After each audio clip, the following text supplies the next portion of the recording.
มันเป็นขึ้อะไรนมาบัดเพิ่นสิจับบัดนี้จับแล้วบัดนี้คอยถูกจับมาแล้วคอยก็ยากแล้วไผสิไทยสิถอนเอาคอยอืม ขึ้นมาลูกหญ้าก็ว่าอยากจับว่า ว่าดอกพนันติ บ้านทางบ้านก็ว่าคอยมาพี่ เราบ่จักแล้วพุ่นแล้วบัดนี้เขาแจ้งการมาทั้งเมืองแจ้งมาพุ่นแล้วจังว่าคอยจับแล้วถึกจับแล้วเด้อถึกจับย้อนสาเหตุหยังบัดนี้ อืม สาเหตุโรคหญ้า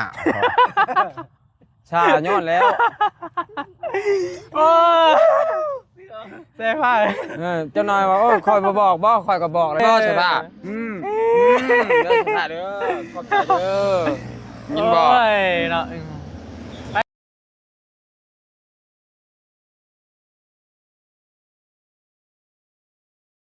เด้อคนพี่น้องสีประสุขทุกคนพี่น้องเลยเนาะ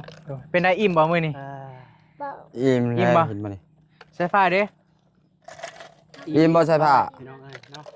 พากันกินอันหมูกระทะแล้วโอ้ยพี่น้องเอ้ยค่ำแล้วตอนนี้ก็ประมาณเดี๋ยวก่อนเด้อ6:00 นแล้ว6:08 น.เอาทักทายสบายดีเด้อพ่อพี่น้องเด้อทักทายสบายดีกันบรรยากาศช่วงค่ำๆบอบบี้ว่าสิเมื่อแล้วกำลังว่าสิเมื่อกำลังสองเมื่อก็ไม่แก้วพอดีว่าไอ้ฮงว่ามีเรื่องสิมาบอกว่าซั่นบอกมาก็ตาตกใจได้พ่อพี่น้อง ได้ฟังเรื่องเล่าวแล้วนะก็เลยเพิ่นมีเรื่องสิมาบอกว่าซั่นเป็นอะไรก็ไอ้ฮงเรื่องเล่าว มื้อ เป็น อื่ อะ น ไร นี่สิบ่ได้ขึ้นมาแล้วมื้ออื่นนี่นะ มันเป็น ขึ้ อะ น ไร มาบัดเพิ่นสิจับบัดนี้จับแล้วบัดนี้คอยถูกจับมาแล้วคอยก็ยากแล้วไผสิไทยสิถอนเอาคอย อืม ขึ้นมาลูกหญ้าก็ว่าอยากจับว่า ว่าดอกพนันติ ก็แนวมันอันนี้แหละคอยลงกับใส่ผ้าแล้วมีคนมาบอกคอยว่าขึ้นไปแล้วจับได้ว่าอย่าให้เห็นอีกเด้อว่ะ ถ้าว่าขึ้นมาหาลูกนี่บ่ ขึ้นมาแล้วแบบกินน้ำแล้วไปโลดน่ะใครยาดอกว่าอันนี้ขึ้นมาพัดจะอยู่หึงว่า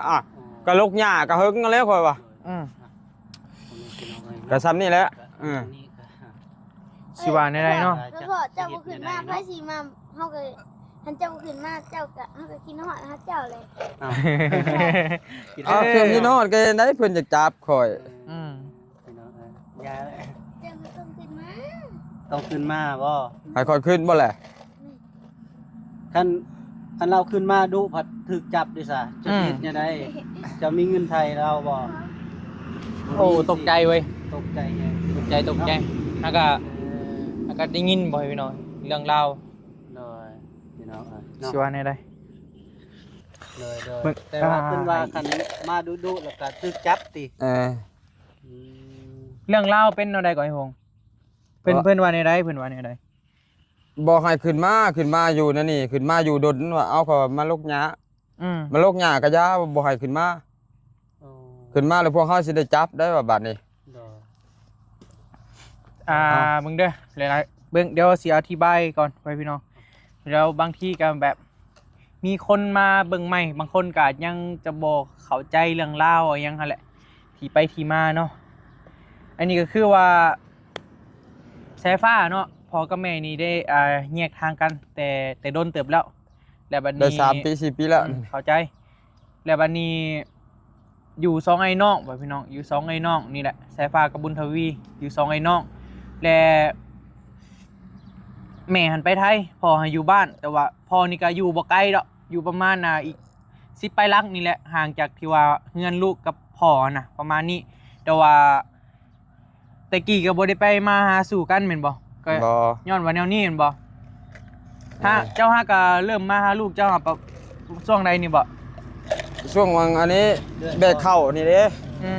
แต่ก่อน มาทามาใส่ผ้านี่นะ อันนี้ก็คือเฮาก็แบบในนามแบบช่วยเหลือสื่อไว้พี่น้องบ่ฮู้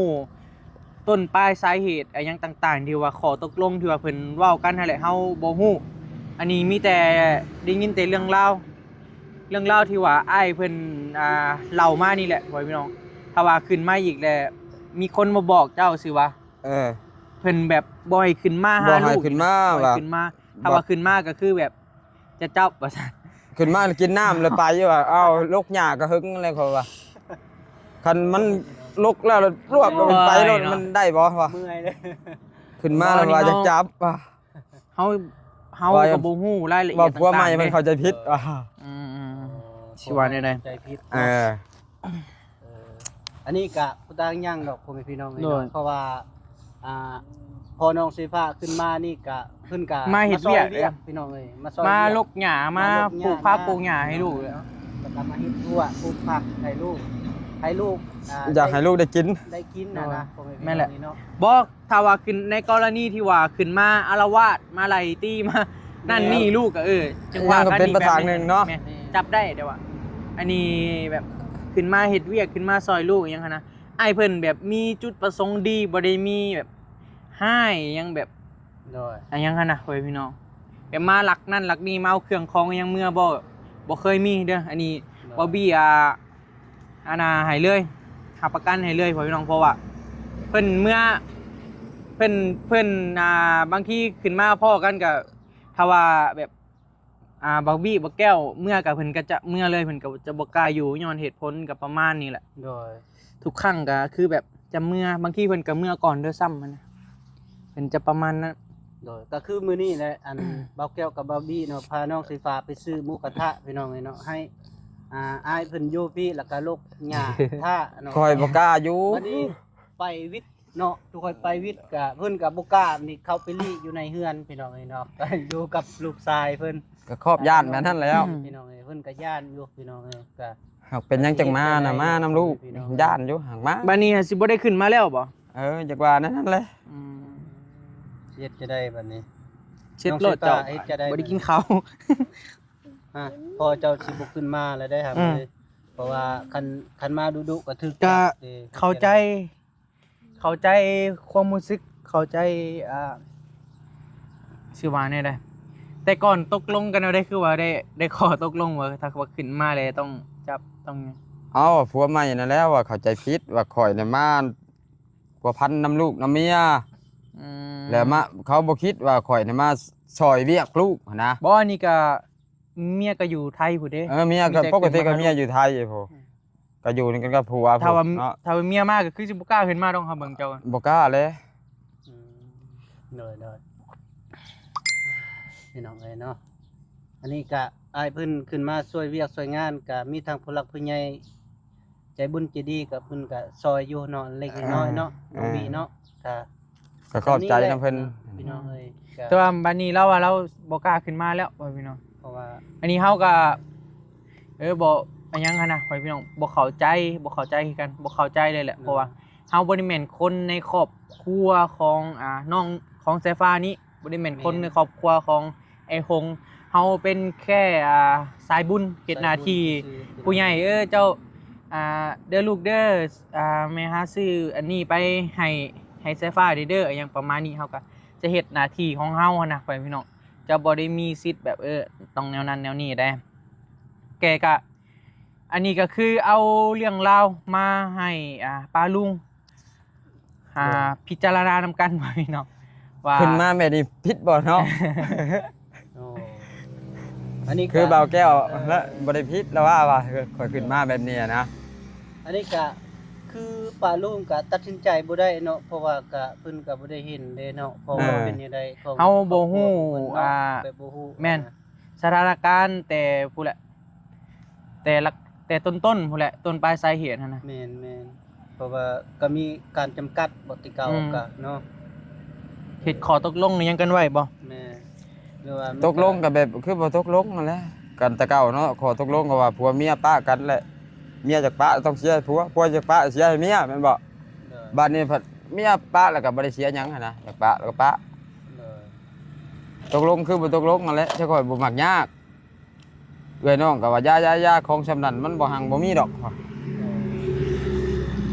เจ้ากับเราบ่เอาเจ้าก็ไปว่ะ เด้อ คิดฮอดก็อดเอาแล้วบ่ตายดอกคิดฮอดก็ดีว่ะ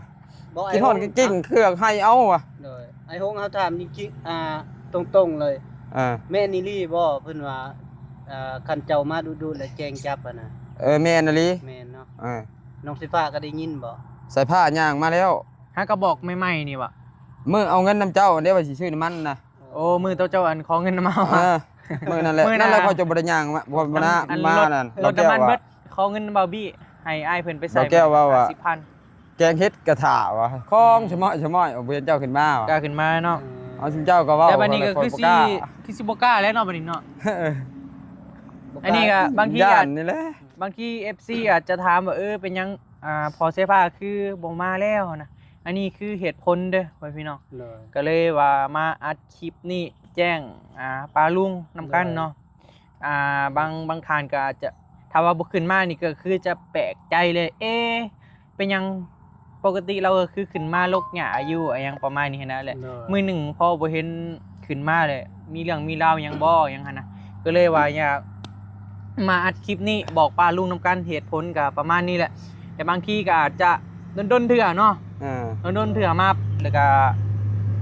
แต่ก่อนก็มาเรียนมือเลยเด้ เลย แต่ว่าหญ้านี่ก็ยังลกบ่แล้ว ยังเลยประมาณ4-5ไร่นี่แหละว่าพี่น้องยังเลย4-5ไร่เพราะว่า คันว่าได้ลก ไอ้หงเราลกก็ประมาณ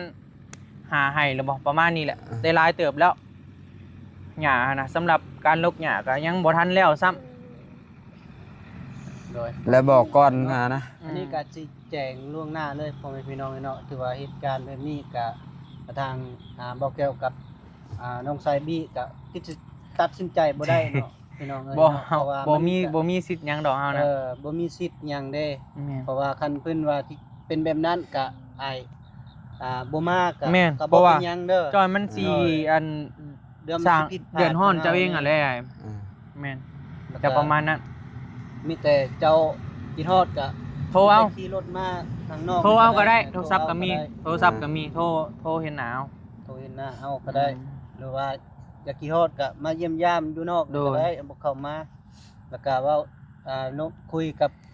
ลูกเล็กน้อยแล้วก็กลับเมื่อก็ได้ เนาะ ลูกแล้วลงไปมันจังงานนั้นสบายเขาบ่จับทางนั้นน่ะ อืม เออ บ่จับตีมอนี่ บ่เขาบ่จับ จับแล้วนะ ญาติทางนี้นะทางนั้นน่ะเขาบ่จับทางนั้นน่ะเฮ็ดได้เขาก็บ่จับทางนั้น ไปจับเนาะ นี่ แพงๆเนาะ เออ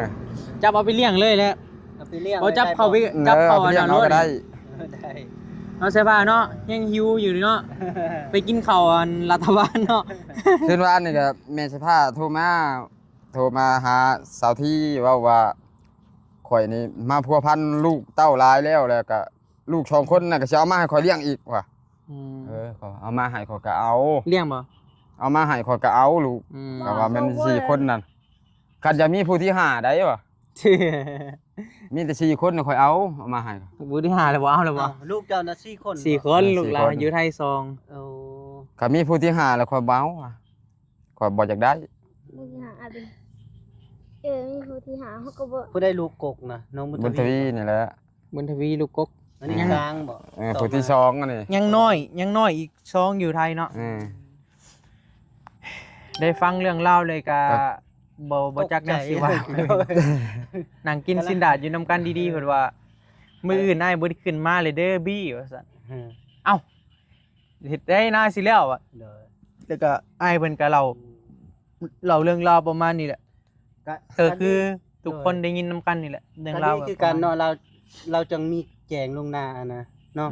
เพิ่นจึงบอกกันนะ เจ้าหน่อยเพิ่นว่า บอกแล้วก็โอ้ย บ่บอกว่าบ่เห็นในห้องอีกอะพอแห้งอีกนะ สมมุติว่าคันว่าข่อยบ่เว้าให้เจ้าพัง ก็บ่ฮู้เลย คันว่าข่อยบ่เว้าเนาะ บ่ฮู้ แม่ บัดถูกจับมาอยู่แล้วก็เจ้าสิลามานํไผบัดนี้เจ้าก็บ่ฮู้ อืม ว่าข่อยน่ะถูกจับแล้วก็เจ้าก็บ่จักอีกมีแต่ว่าข่อยเมื่อบ้านทางบ้านก็ว่าข่อยมาพี่แล้วบ่จักแล้วพุ่นแล้วบัดนี้เขาแจ้งการมาทั้งเมืองแจ้งมาพุ่นแล้วจังว่าข่อยจับแล้วถูกจับแล้วเด้อถูกจับย้อนสาเหตุหยังบัดนี้ อืม เอา สาเหตุโรคหญ้าชาย้อนแล้ว โอ้เสียผ้า เจ้าน้อยว่าโอ้ยข่อยบ่บอกบ่ข่อยก็บอกแล้วเด้บ่ให้เจ้าขึ้นมาเจ้ายังบืนขึ้นอยู่นะ โอ้ยเมื่อย บอกเลยเด้ว่า มาลูกย่าซอยลูกเนาะ เออ จับโอเค จับ อยู่อย่างหนึง มาหลักหญ้าเสียผ้า แล้วมีเหตุผลอยู่เนาะ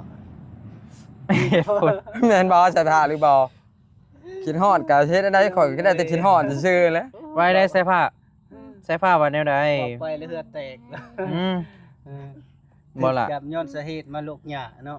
ลูกหญ้า พากัน ลูก เด้อครับเด้อ บัดนี้2ไอ้น้องพวกเจ้าก็พากันลกเด้อล่ะเด้อ เลย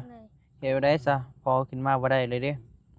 มีแต่พยายามพากันลูกบัดนี้ ซอยกันล่ะเราก็ซอยจนสิแล้วมันยังเหลือแต่ให้น้อยๆอย่างดอกหมอน้องก็พากันเฮ็ดเอาแหละเฮ็ดได้มันสิได้กินเขาว ก็ยังหาให้เนื้อ ถ้าบ่ลกก็บ่ได้กินได้หลาย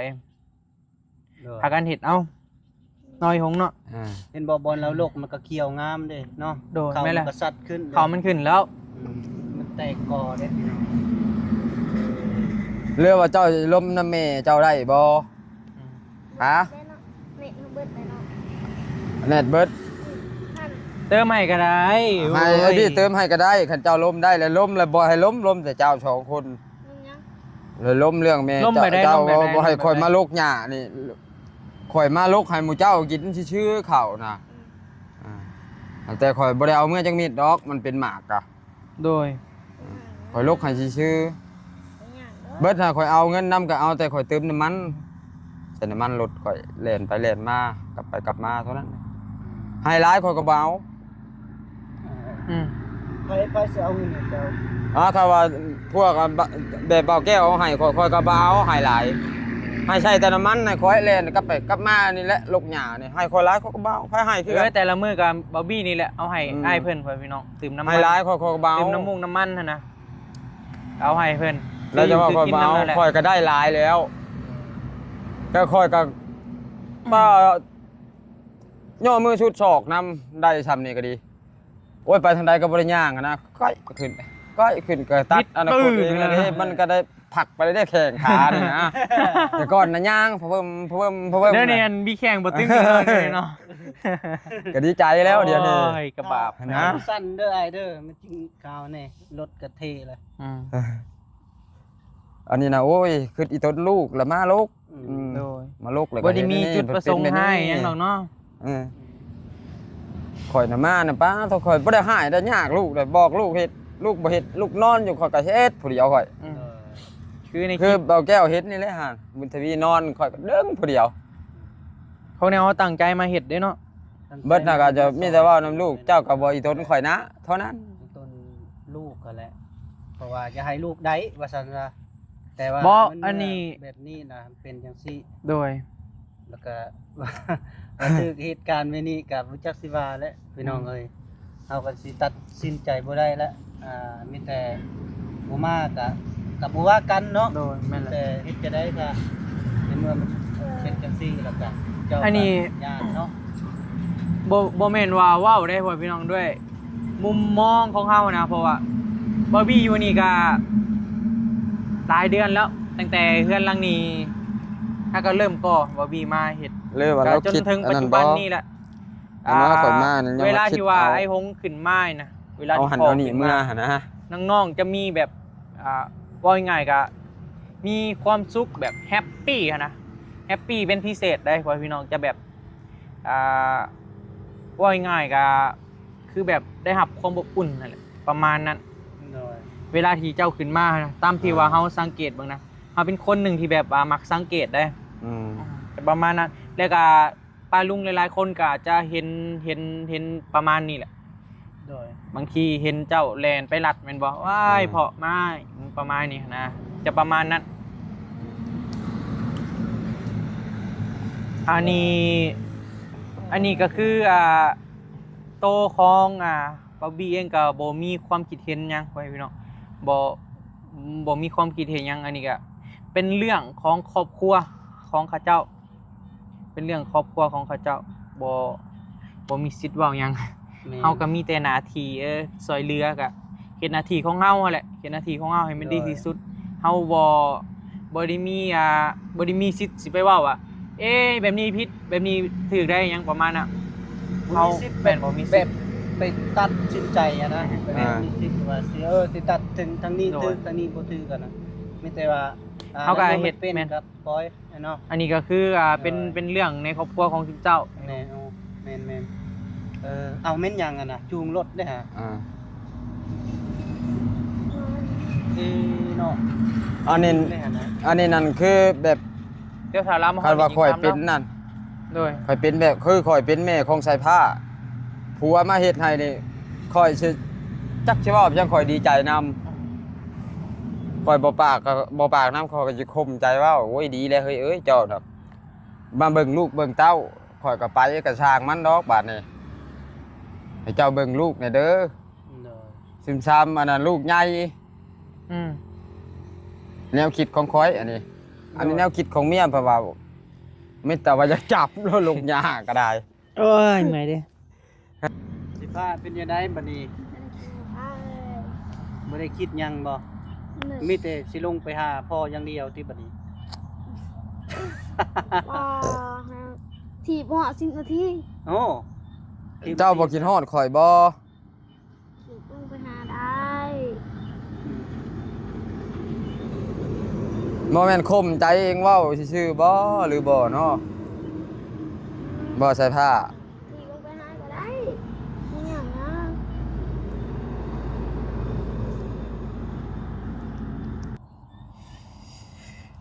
เป็นได้ล่ะ บ่ได้เป็นได้ ตอนนี้ยังว่า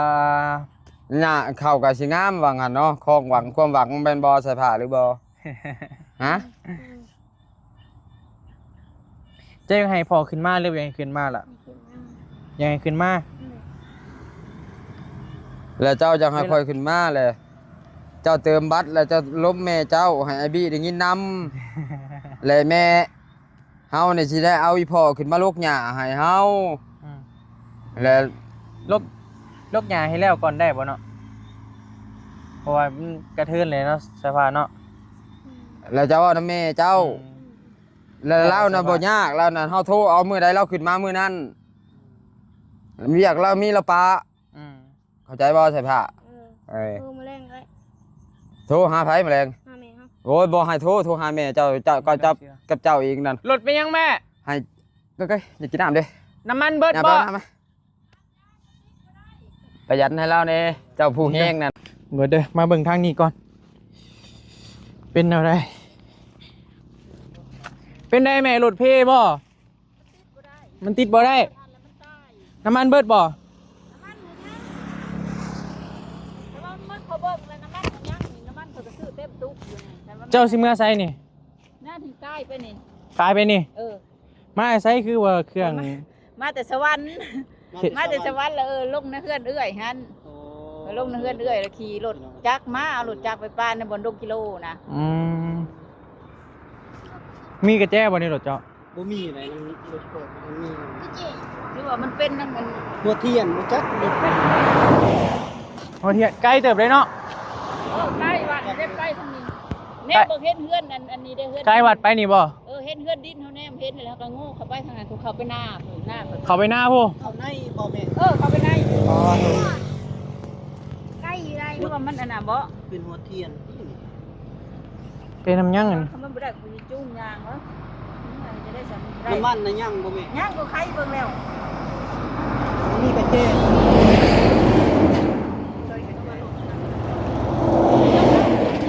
นี่บ่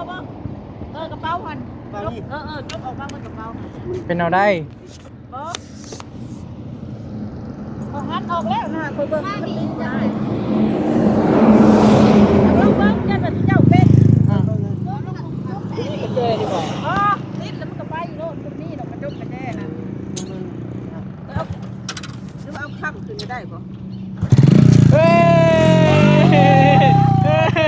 ย เป็นนะ โอ้ บ่เลิกบ่จัก เอหรือว่าเอา เด้ เก่าบ่เลิกบ่ ได้เลยดิ ถ้าบ่ไปซื้ออันนี้มันใหม่เนาะมันแตกนี่นะ นี่อันหัวเทียนมันบ่แน่นแม่หัวเทียนบ่แน่นแม่ต้องไปเซ็กตื่ม หัว บ่ เทียน ได้ขอยันบ่ซื้อซ้าย โดย นี่มันแตกนี่นะ แม่ไปมันคำแล้วตาหลุดกับบ่มีอีกนี่ป้ามันคำเลยคอยเมื่อแม่คอยเมื่อ ซื้อน้ำมันพร้อมคือว่าเบิ่ โดย ใครเบิ่ง เอาขึ้นได้บ่มาเอาขึ้นได้มาโอ้ยพ่อบักหนัก เอาของกินของอยากเลยได้มาแต่สวรรค์ เออ ลูกน้ำมันนั่นเฮือน คอยเด้อคอยเมื่อแม่ ขอบใจ โดยขอบใจ มันสิย่างเลยว่า ไฟหลุดกับบ่มีมันคำแล้วเฮ้ยพี่น้อง บ่ได้วางรถใหญ่ให้แล้ว โดยระวังรถแม่ไปเลยโดยโชคดีโอ้ก็เล่าสิยันเมื่อส่งเราโดยใส่นี่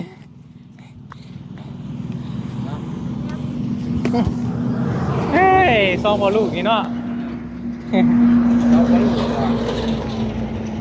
หอมแก้มดูบาดหนึงอ่ะบ่ได้ขึ้นมาหาดนละบาดนี้ มาหอมแก้ม เออ โอ้โหมีบัตรหนึ่ง หอมแก้มได้หอมแก้มขวา หอมอีก ได้หอมโดนๆโดนนะ ดุนเออ ใส่ผ้าคือ เออใช่ป่ะไอ้หอมพอดูใช่ป่ะเออ ผ้าเลยคือ หอมพอดู เชิญบ่ได้ใส่ผ้าคืน ลองเบิ่งดู ลอง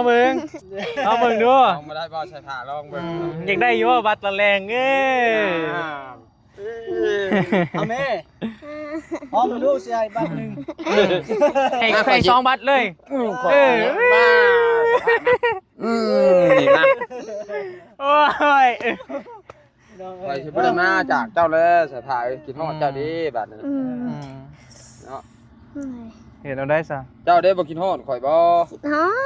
กินฮอดแล้วเจ้าให้มึงดูอ้าว กินหน่อย ลองไง เห็นบ่ บ่ได้แล้วเนาะเสื้อผ้าเนาะ แม่ง คนไม่ได้อยากให้สิให้เว้ยเห็นอะไร เปิดแพทเต เป็นอะไรหงบ่ายนี้หมื่นบ่ได้มาไอ้หมื่นเนาะ ยันว่าบ่ได้มาเลยหลายตัวมาบัดยากนี่แหละขันจับไปก็เฮ็ดได้เข้าอัตราแต่ขุกกินกระช้ำไข่ไก่นี่แหละหิวแล้วข่อยไผสิชง เอ้า เจ้าไปชงข่อยแล้ว เดี๋ยวถีบไป เจ้าเอาไปกินเองเจ้าซ้ายหงว่ะเนาะเห็นบ่อยหง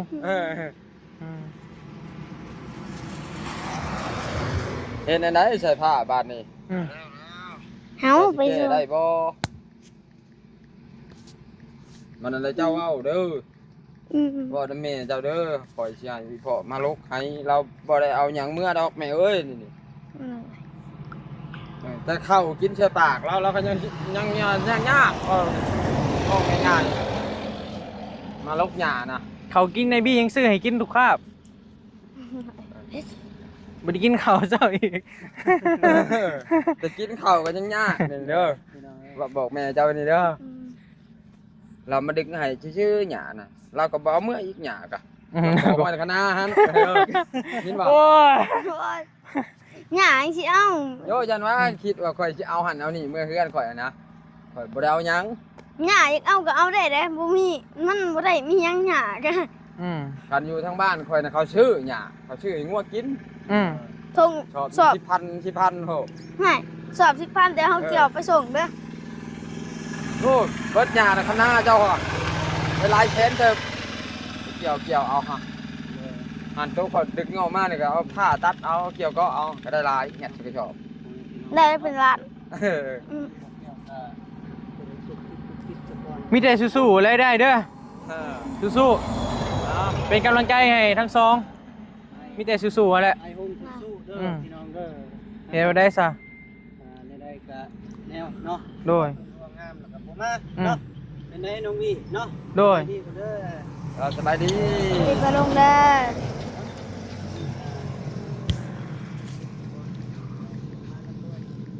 ทั่วมื้ออื่นเนี่ยบ่ได้ขึ้นมาแล้วเห็นบ่ อยากว่านั่นแหละหากจะคิดแก้ไขในใดจังหวะ โดย เบิดพื้นแต่อยากซอยอยากอันส่วนอยากชูลูกสำนี่แหละ โดยเฉียดแนวใดเนาะ เบิดเพราะว่าอืมดี จำเป็นเลยคงเลยมีแต่สู้ๆแหละให้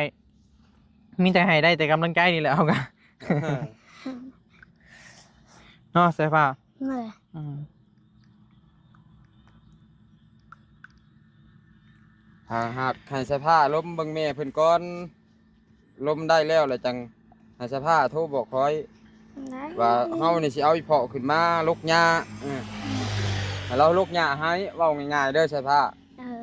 แล้วให้เราลกหญ้าให้เข้านี่ขึ้นให้มันงาม อืม เราก็บ่ได้เอาหยังเมื่อดอกไอ้บี้เมื่อเราก็เมื่อไอ้บี้มาเราก็มาเพื่อไอ้บี้ฮอดก่อนเราจะได้ฮอดบางมื้อก็เราก็ออกเมื่อก่อนไอ้บี้อีก อืม เราบ่กล้าอยู่นี่เรา ได้ น่ะเบิดพื้นแต่จะเฮ็ดให้เอานี่ เฮ็ดให้แล้วเราก็มือเราบ่เอายังให้ก็แนวมันหน่อยๆน่ะป้าให้ลูกกินซะเพราะว่าลูกยังน้อยหากินใส่ปากเองยังบ่ได้ เฮาเนี่ยใหญ่แล้วหากินใหม่ เข้าใจโห เออ เข้าใจความรู้สึกป้าซะกลับป้าก่อนเด้อล่ะเด้อ เข้าเลยเด้อสภาพ หอมแก้มกันอีกดูบาทหนึ่งนะ หอมได้บ่สภาพ